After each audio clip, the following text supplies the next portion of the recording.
Hey guys, what is up? My name is Eric, also known as Aviator. I'm coming at you live once again from my home here in Central Florida. Now, as you guys may recognize, I'm wearing the same shirt as my last video's intro, and I'm back outside. That's because I'm doing these back-to-back, hoping I can at least pull them off somewhat, not mumble over my words too much, or show off my unshaven beard. But anyway, really stoked to have you guys back outside here again. Like I mentioned before, it is raining a little bit, which is okay with me because I have missed filming outside, and the bugs are coming out now, which means I have to jump right into it. Here's the deal, guys. New series on my channel. For the last, couple of months, I've been working on the idea of doing something with you guys and with the friends that I have here on YouTube to try to put something together that's a bit different, something that allows me to share their content with you all. That's not just a boring old dual comm, because here's the thing, dual comms nowadays, a lot of people are tired of them. They're kind of a tired idea. So what I'm creating is something called the Challenge series. And each week I'm gonna get together with someone from my friend group or your friend group who you guys recommend to me, whoever it is, someone who wants to be a part of this channel adventure. And we're gonna play a little bit of Call of Duty or other games together, or heck, it may even be in real life. We're gonna try something together, whatever it is. We're trying something together and we're challenging each other to see who can do it best. And then we're gonna do a commentary over it. So right now you guys will be watching some gameplay from two of my friends, 2AverageJoes and RMRFB. These are two guys who helped me out on YouTube so much when I was first getting started.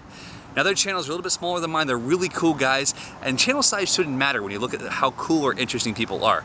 RMRFB, or Ryan, is a young guy from up near Chicago, Illinois, makes great commentaries, puts them out every single week, and he's one of the most beast players on my friends list. He's awesome. 2AverageJoes, or Anthony, dude, the guy makes Call of Duty raps. He put together all the March Madness showdown information videos on Woody's Gamer Tag channel. The guy is just amazing. I actually did my very first dual comm with him, my second dual comm with RMRFB. These guys are legends. And I felt like I owed it to them to show off some of their gameplay against some of mine and have a conversation with them. So guys, that's the introduction to this new series. I hope you enjoy this series. Obviously, it's a bit different than what you've probably seen anywhere else before, and I hope to keep it that way. Whether I'm kiteboarding or surfing or whatever else, it should be fun. So guys, thank you so much for being a part of this YouTube adventure. I hope that you've been able to hang out on the live streams with us. There's lots of cool stuff going on this week, and yeah, I gotta breathe. So I'll talk to you guys soon. I'll see y'all later. Bye-bye. Hey guys, what is up? It's great to have you all here watching this very special commentary. Now, I have some very special guests, and these are guys who have helped me more than basically anyone else on YouTube in the very earliest stages of my YouTube career. Allow me to introduce you to RMRFB, Ryan, and 2AverageJoes, or Anthony. How are you gentlemen doing today? Not terrible, not terrible. I really can't complain. Well, we're going to get used to this whole Tri-Comm thing because obviously it's a little bit different, and we got you guys talking over each other, but it's okay. It's a little bit funky. And I do want to take a second here to explain what you're watching, because we wanted to do something that was slightly different than what you'd see anywhere else. So I think we have Ryan and myself playing on Xbox Domination Firing Range MkII classes, and he'd never played with MkII ever before, I don't think. And then we have 2AverageJoes playing the same thing on the PS3. So before we go any further, Ryan, you being the beast player you are with assault rifles, what were your thoughts on this whole random shenanigans SMG class dealio? Well, before the game started, I don't know, I felt like I was just going to be screwed, and I don't know, I thought I was going to do terrible, but it turns out the MkII is a pretty lethal Pez dispenser, especially with rapid fire, and it turned out to be all right. Well, it was pretty fun, like, just listening to you, because this is actually the gameplay that you and I are in. It was our very first game playing with MkII. It was like the best one we got in 2 hours. It was the very first game, ironically enough, and you know, that's kind of, I guess, the way it works with you and I. It's either we're either doing really, really well or awfully. And Anthony, on the other hand, let's just say he had more trouble. Explain Okay, yourself. well, on PS3, it's kind of hard to find people to play with, and then whenever you find a couple of people to play with, it's hard to kind of force the maps. So it took me a good 4 days to finally get firing range to come up on Domination. And then, of course, the one time it came up, I had forgotten to switch my class to the MkII. So I was kind of getting screwed left and right. And I mean, the MkII, I actually really do like the gun. If you're close up, I can get decent gameplays with it whenever I want, but it took me longer than it should have to finally get a very average gameplay with it. Well, dude, your name is 2AverageJoes, so that's okay with me. But you know, I know this gameplay is not that long, so we probably should jump forward. But I just want to bring up a little bit of history here, because you know, when I first got into YouTube, it was back in February, and I think you and I started talking. Ryan and I have been playing together since Modern Warfare 2. But you and I, Anthony, I don't know how we met, but we started talking on Skype pretty much religiously because you live about an hour and a half away from me.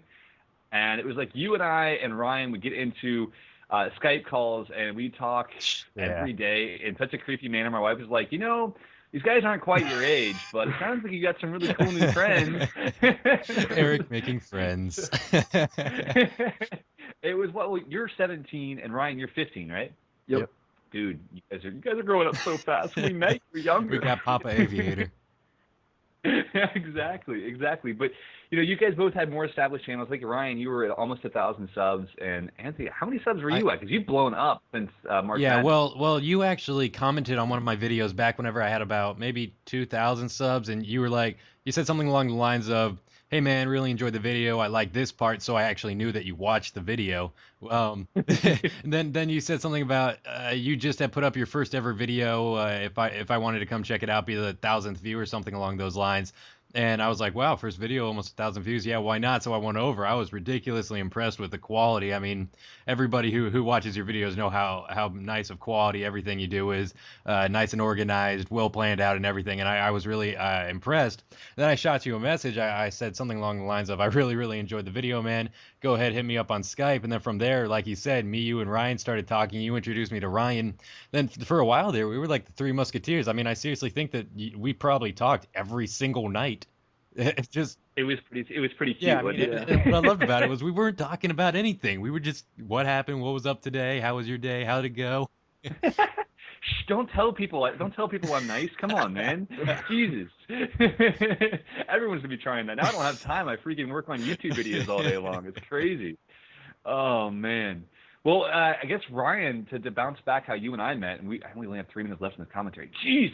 But Ryan and I, we've been hanging out forever. Like I think we met in a Modern Warfare 2 CTF lobby, and I hated you because you were just destroying my face off, and that wasn't okay with me. But it was, it worked out. In the end, it was all okay. But you're a really strong player. Like I play with a lot of people, and you're definitely in the top 10 strongest players, counting MLG pros. Like you're really strong. That's pretty sick, just hearing that. I don't even know what to say to that. Like, I don't consider myself really a good player or like a beast or anything. It's just, I don't know. You're really practical, though. You think through things. You think through things where a lot of people don't. So I applaud that for sure, man. And anybody who watches your videos, you're doing that road to the triple nuke on your channel right now. Are you still doing that? Oh, yeah. That's got to be the hardest series I've ever seen in my entire life. You're welcome for suggesting that to killing you. me, but... It's my thing. It's like, I was lucky to get a single nuke in any game ever on Modern Warfare 2. I got one kill off of a double nuke in CTF on Modern Warfare 2 one time, and I was so excited it was ridiculous. It was just, it was total fanboy of myself moment. You're going for a triple nuke. It's kind of, it blows my mind a little bit. But, exactly. Oh, let's go for another triple nuke. I just want to get on a camp. I've never gotten a triple nuke though. Well, only gotten doubles before. Oh, really? So you never had one? Okay, well, I'll eat my words then. Come on, give me my chopper gunner. Yes, there's my chopper gunner. Sorry, I'm excited. I've been one off my chopper gunner twice this game, and it's like, come on. Oh, yeah. Anyway, well, I guess what I want to talk about to kind of round this thing out, because I know we're running out of time, Ryan, at your age, now you're 15, a lot of my viewers are around your age, a lot of your viewers are around your age, and obviously you're more mature than a lot of 15-year-olds out there, and you've been doing the YouTube thing for almost daily videos for, what, a year and a half now? Yeah, something like that. So almost every day you put a video out. They're always pretty good, darn high quality. I mean, you put your work into it, and it's pretty interesting to me. Like, what does your family think about it? Because I know that it's not something you really talk about with them. What is your experience with that? Well, I've never told them actually that I do this, but they probably hear me talking to myself sometimes, so I'm sure they know something's up. But if they were to find out that I actually do commentaries and things like that, they'd probably think I'm an idiot. But 15, I have fun every day. Know it all? Huh? Your parents don't know it all? No. That's ridiculous to me, because I mean, you and I have talked, like, when you're on vacation, I was uploading videos for you, and yeah, how, like, dude, your parents either don't pay much attention or you're just really good at hiding things. I'm impressed. Like, don't get me wrong, I'm impressed. But that's kind of wild. Like, do you think you'll ever tell them, or do you think you'll kind of keep it on the DL? Well, if I eventually make it onto like Machinima or something, which was my overall goal heading into this, if that ever happens, then for sure I'm gonna end up telling them. But until then, probably not. I'll just keep on doing what I'm doing. Right on, right on. Well, Anthony, obviously you just made Machinima partner, and your family is probably pretty darn proud. What is that? What's that experience been Well, like for you? it's funny because as some people may not know, whenever you become a Machinima partner, you have to sign off on some papers, and on those papers, I needed my parents to sign off because, like we've mentioned earlier, I'm 17 years old, so I'm not a legal adult. I have to have other people sign off on my life, so they signed off on it, and they're both accountants, and they were scrutinizing those papers, man. They were writing down notes and stuff, and to this day, they're not exactly sure what I do, even though I did manage somehow. I had to beg and plead my dad to do just a 30-second clip. I wanted him to record just a commentary on a 30-second clip, and that took me a good about an hour to 2 hours of convincing him. Oh, dude, I haven't seen that. You're gonna have to link me that. That Oh sounds my God, awesome. it is. I literally wrote down word for word everything he needed to say, and then he was in my room with the headset on for like 15 times. He's like, because he's a perfectionist, he wouldn't let me put it out unless it was absolutely perfect. Then, and the funniest thing about it is everybody loved it. They were, and then somebody commented on the video. He said, "Two Average Joes, get your dad to do a rap with you." And I don't think I've ever laughed that hard at a comment. All right, so out of curiosity, like, does your dad have the voice? Oh of yeah, God like he you does. do? He's got a deep voice too. Like seriously though, there's a balance because like I'm 25 years old. I'm a man. Like I was born a long time ago. My balls have dropped. I'm officially a man. But here's the question: like, your voice is so much more just studly than mine. I don't understand. Like it's just like, hello, my friends. My name is 2AverageJoes. I'm here to rock your world. Like you could be the freaking Old Spice dude, man. If Like, it makes you feel any better, only a couple of years ago, until I was about 13, 14, I had the highest, most feminine voice in the history of the universe. All right, I feel better. Thank you. All right, guys. Well, it's been great having you on. Obviously, I would love it if my viewers should take some time out of their day to go over to 2AverageJoes channel and also to RMRFB, two of my closest friends here on YouTube who I really genuinely care about everything they do. And I still do all that I can to hop in there and comment on your videos and just kind of be cool because you guys really do put out great content and you care so much about this YouTube adventure and you have ever since you started. So, I think it's great. I hope that my viewers will go check you out and definitely subscribe to them. If you don't subscribe, do me a favor, dude. If nothing else, go click on one of their videos and leave them a like and a comment that just says the Aviator's Aces are there. Because even though it's one little tiny thing you can do, it's kind of a big step, and it helps people know that. It helps me know that you're listening to these commentaries. So anyway, guys, to Ryan and Anthony, you guys, thank you so much for being on, and I'll let you guys say goodbye. All right. Well, thanks for having me, man. It's been an honor. I'll catch you guys later. I don't know, Steven Seagal. Peace. See you guys.